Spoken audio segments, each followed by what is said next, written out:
I'm Jack, 29M, and I've been grappling with some intense family drama that's been eating away at me for months now. To give you some context, I have an older sister, Megan, 34F, who I used to be incredibly close with when we were kids. We were raised by our dad, Rick, 62M, after our mom, Sarah, passed away in a car accident when I was just 5 and Megan was 10. Growing up without mom was tough, but dad did his absolute best to provide for us. He worked long, grueling hours as a mechanic at the local auto shop, often coming home with grease-stained clothes and exhaustion etched on his face. Despite the challenges, he always made sure we had food on the table and clothes on our backs. I remember countless nights where he'd sit with us at the kitchen table, helping with homework or just listening to our day, even though I could see the fatigue in his eyes. Megan and I coped with mom's loss differently. I threw myself into sports, joining every team I could at school. It was my way of staying busy and not thinking about the empty space at home. Megan, on the other hand, became fiercely independent. She excelled in her studies and took on a lot of responsibility around the house. I can still picture her at 14, standing on a step stool to reach the stove, determined to cook dinner for us so dad could rest when he got home. As we got older, our paths started to diverge. Megan's excellent grades earned her a full scholarship to a prestigious university on the other side of the country. I still remember the day she left for college, dad trying to hide his tears as he hugged her goodbye, and me feeling a mix of pride and abandonment. I chose to stay local for school, partly because I wanted to be close to dad and partly because I wasn't sure what I wanted to do with my life. During those college years, Megan's visits home became less and less frequent.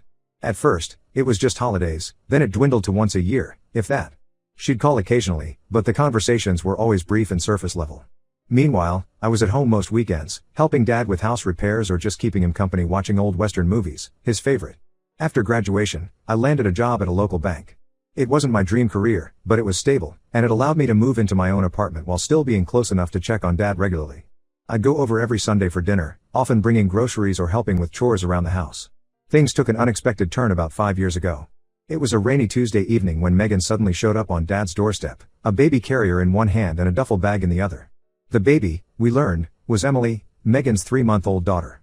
Megan looked disheveled and exhausted, nothing like the put-together sister I remembered. Through tears, Megan explained that she had gotten divorced. Her ex-husband, a guy named Trevor whom none of us had ever met, they'd eloped in Vegas 2 years prior, had cheated on her with a coworker. The messy divorce had cost Megan her job at a high-profile marketing firm, and she had nowhere else to go. Dad, being the caring person he is, welcomed them with open arms. He didn't hesitate for a second, immediately offering up his home as a safe haven for Megan and Emily. I watched in awe as he transformed his beloved home office, the place where he'd spend hours tinkering with old radios and reading car manuals, into a cozy nursery for Emily. He even dug out some of our old baby things from the attic, including a rocking chair that had been in the family for generations. At first, it seemed like Megan was genuinely trying to get back on her feet.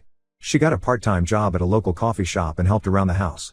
I remember visiting one evening and seeing her and dad tag-teaming dinner, Megan chopping vegetables while dad entertained Emily, making silly faces that had the baby giggling uncontrollably. It warmed my heart to see them bonding, and I thought maybe this unexpected turn of events would bring our family closer together. But as weeks turned into months, I started noticing a shift in Megan's behavior. She began leaving Emily with dad for hours at a time, often not returning until late at night. When I'd ask where she'd been, she'd brush it off with vague answers about catching up with old friends or networking for better job opportunities. The part-time job at the coffee shop didn't last long. Megan quit after a few months, claiming she wanted to focus on finding a career more suited to her skills. But instead of job hunting, she seemed to spend most of her time lounging around the house or going on shopping sprees. I once noticed a pile of designer shopping bags in her room when I was helping dad fix a leaky faucet, and it made my blood boil knowing dad was struggling to make ends meet. Speaking of dad's financial situation, it was getting dire. He had to dip into his modest savings to cover the extra expenses of having 2 more people in the house.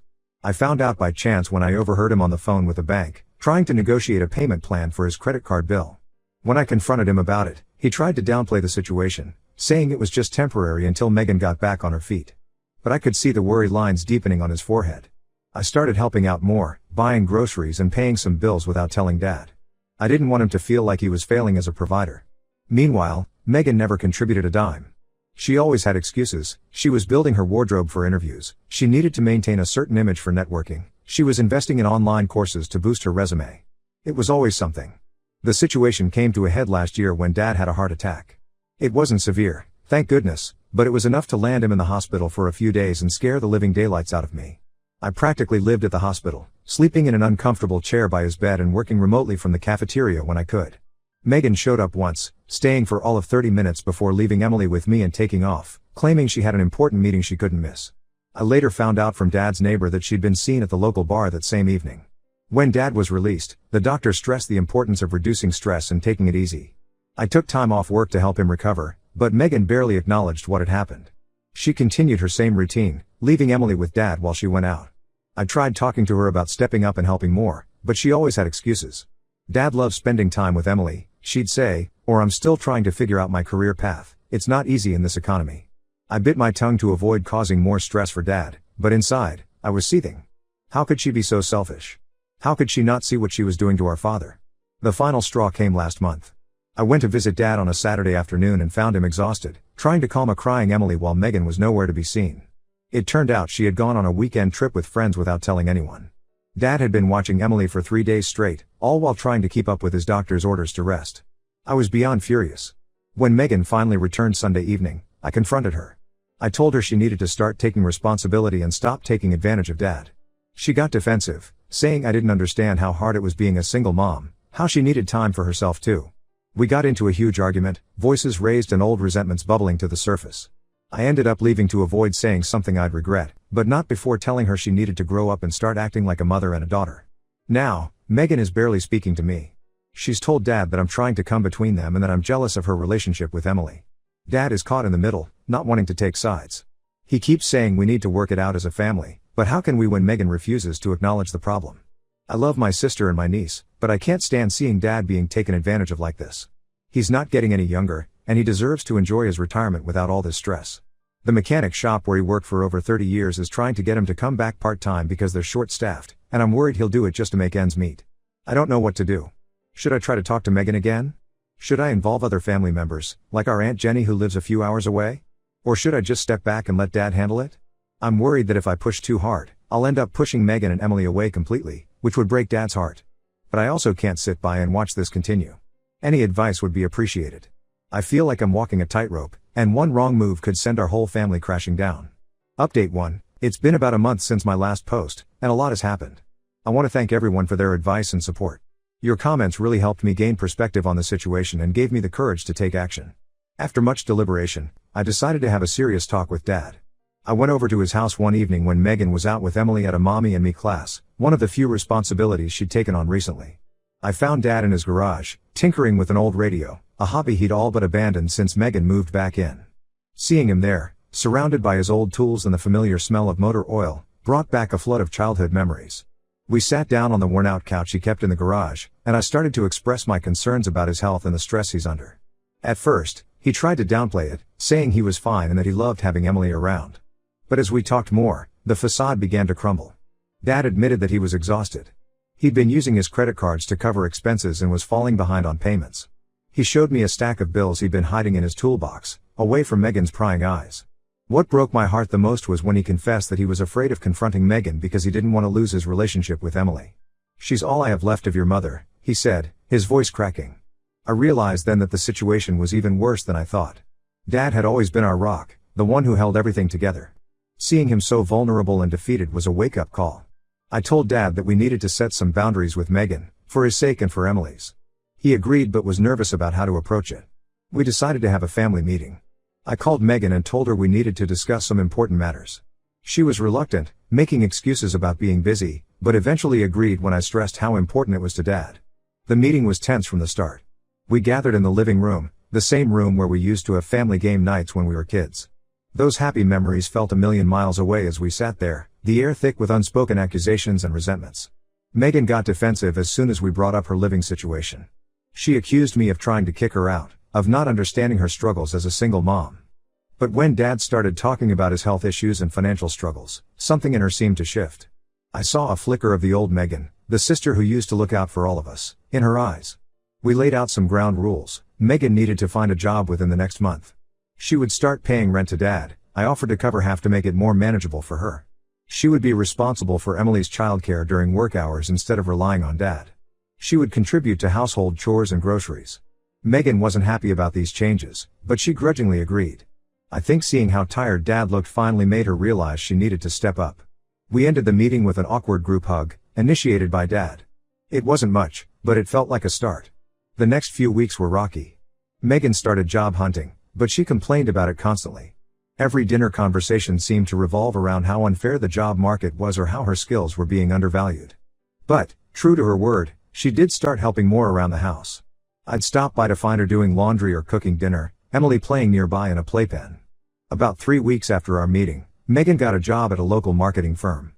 It wasn't her dream job, but it was a start. She also enrolled Emily in a nearby daycare center. I remember the day she started her job. She looked nervous but determined, dressed in a suit we'd found at a consignment shop. Dad and I both gave her pep talks before she left, and for a moment, it felt like we were a team again. Things seemed to be improving. Dad's health was getting better, his blood pressure was down, and he was sleeping better. He even started talking about rejoining his bowling league, something he'd given up when Megan moved back in. But I couldn't shake the feeling that Megan was still resentful. She was cordial to me when I visited, but there was an underlying tension. Sometimes I'd catch her glaring at me when she thought I wasn't looking, or making snide comments under her breath. Then, last week, I got a call from Dad. He sounded upset. Apparently, Megan had been talking to our Aunt Sarah, Dad's sister, behind our backs. Aunt Sarah had always been closer to Megan. She'd been the one to help Megan move across the country for college and had attended her graduation when Dad couldn't get time off work. Megan had told Sarah that I was trying to control her life and that Dad was choosing me over her. She painted herself as the victim, saying we were making it impossible for her to be a good mother to Emily. Aunt Sarah, only hearing one side of the story, called Dad to express her concerns. She told him he shouldn't let me come between him and Megan, that family should stick together no matter what. I was furious. After everything we'd done to help, Megan was still playing the victim. It felt like a betrayal, not just to me but to Dad as well.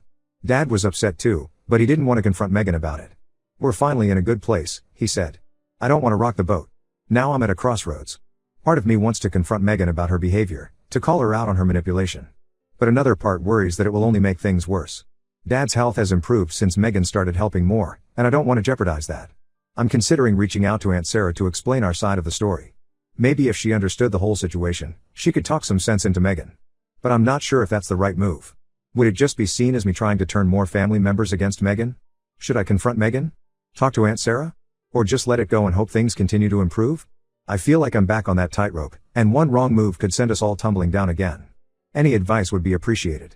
Update 2. It's been 2 months since my last update, and the situation has taken some unexpected turns. I want to thank everyone again for their advice and support. Your insights have been invaluable during this challenging time. After much consideration, I decided to reach out to Aunt Sarah. I felt it was important to clear the air and provide her with a full picture. We had a long phone conversation where I explained everything that had been going on, Dad's health issues, the financial struggles, and the steps we'd taken to improve the situation. I made sure to emphasize that our goal wasn't to punish Megan, but to help her become more independent for her own good and Emily's. Aunt Sarah was surprised. Megan had painted a very different picture. She thanked me for being honest and promised to talk to Megan. I felt a weight lift off my shoulders, hoping that maybe Aunt Sarah could get through to Megan in a way that I couldn't. A few days later, Megan confronted me. She was angry that I had spoken to Aunt Sarah, accusing me of trying to turn the family against her. We had a heated argument where a lot of long-buried feelings came to the surface. Megan revealed that she had always felt like I was Dad's favorite, and that she resented how close we were. She felt like moving back home had made her feel like a failure, and my involvement had only made it worse. I was shocked. I had no idea she felt this way. While I didn't agree with how she had handled things, I could understand her perspective a bit better. We both said some harsh things, but eventually, we managed to calm down and have a real conversation. It was the first time in years that we really talked, not just about the current situation, but about our childhood, our grief over Mom, and our fears for the future. In the midst of this family drama, something unexpected happened. Dad met someone. Her name is Linda, 58F, and they met at a community center where Dad had started volunteering. Apparently, he'd been going there for weeks without telling us, helping to organize a veteran support group. They hit it off immediately, bonding over their shared love of classic cars and old movies. At first, Megan and I were both a bit wary. We worried that Linda might be taking advantage of Dad, given his kindness and financial situation. But as we got to know her, we realized she was genuinely caring and had her own stable career as a librarian. She had lost her husband to cancer a few years back and wasn't looking for anything serious, just companionship. Seeing Dad happy made Megan and I both realize how much our conflict had been affecting him. We decided to try family counseling to work through our issues. It wasn't easy, and there were some tense sessions, but slowly, we started to understand each other better. Megan opened up about her struggles with single parenthood and her feelings of inadequacy. She admitted that she had been jealous of my stable job and close relationship with Dad. I shared my fears about Dad's health and my frustration with feeling like I had to take on so much responsibility. Through these sessions, we started to rebuild our relationship, remembering the close bond we had as kids. As for the living situation, we came to a new arrangement. Megan and Emily would continue living with Dad for now, but with a clear plan for Megan to move out within the next year. She's been sticking to her job and has even gotten a promotion. She's also been much more proactive about helping around the house and taking care of Emily. Dad's relationship with Linda has continued to grow. She's been a positive influence, encouraging Dad to take better care of his health and to pursue his interests. She's also been great with Emily, often taking her to the library for reading sessions. Things aren't perfect, but they're definitely improving. Megan and I are talking more openly now, and while we still have disagreements, we're handling them much better. Dad seems more relaxed and happier than he's been in years. I'm cautiously optimistic about the future. There's still a lot of work to do, but for the first time in a long while, it feels like we're actually moving in the right direction as a family. Update 3, it's been 6 months since my last update, and I'm happy to report that things have continued to improve, though not without some challenges along the way. Megan has been doing well at her job and has been sticking to our agreement. She's been much more responsible with Emily and has been contributing to the household expenses. Her relationship with Dad has improved significantly, and it's been nice to see them enjoying each other's company again. Last week, I walked in on them laughing over old family photos, something I hadn't seen in years. As for Dad and Linda, their relationship has grown stronger. They've been traveling together, taking weekend trips to nearby towns and exploring new hobbies. Dad's even taken up painting, something he always talked about but never had time for before. It's been wonderful to see him so happy and active. However, about 2 months ago, we hit a bump in the road. Dad announced that he and Linda were thinking about getting married. While Megan and I were happy for them, it brought up some complicated feelings. We had to have some difficult conversations about what this meant for our family dynamics and living arrangements. After some initial tension, we all sat down together, Dad, Linda, Megan, and me, to discuss the future. Linda made it clear that she wasn't trying to replace our mom or push anyone out.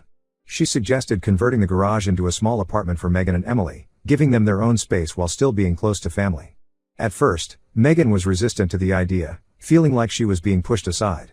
But after some thought, she realized it was a good compromise. It would give her more independence while still allowing Emily to be close to her grandfather. We've spent the last couple of months working on the garage conversion. It's been a family project, with all of us pitching in. Even Emily has been helping, excited about decorating her new room. The process hasn't been without its arguments and stress, but overall, it's brought us closer together. Megan is set to move into the new apartment next month. She's nervous but excited about this new chapter.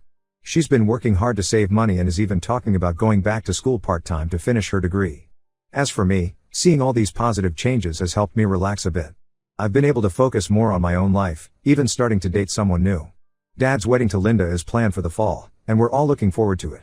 Looking back on where we were a year ago, it's amazing to see how far we've come. There have been plenty of difficult moments and heated arguments along the way, but we've managed to work through them as a family. I'm proud of how we've all grown and adapted. I know we'll face more challenges in the future, but I feel like we're better equipped to handle them now. We're communicating more openly, respecting each other's boundaries, and supporting one another in a healthier way. Thank you all for your support and advice throughout this journey. It's been a tough road, but I'm grateful for where it's led us.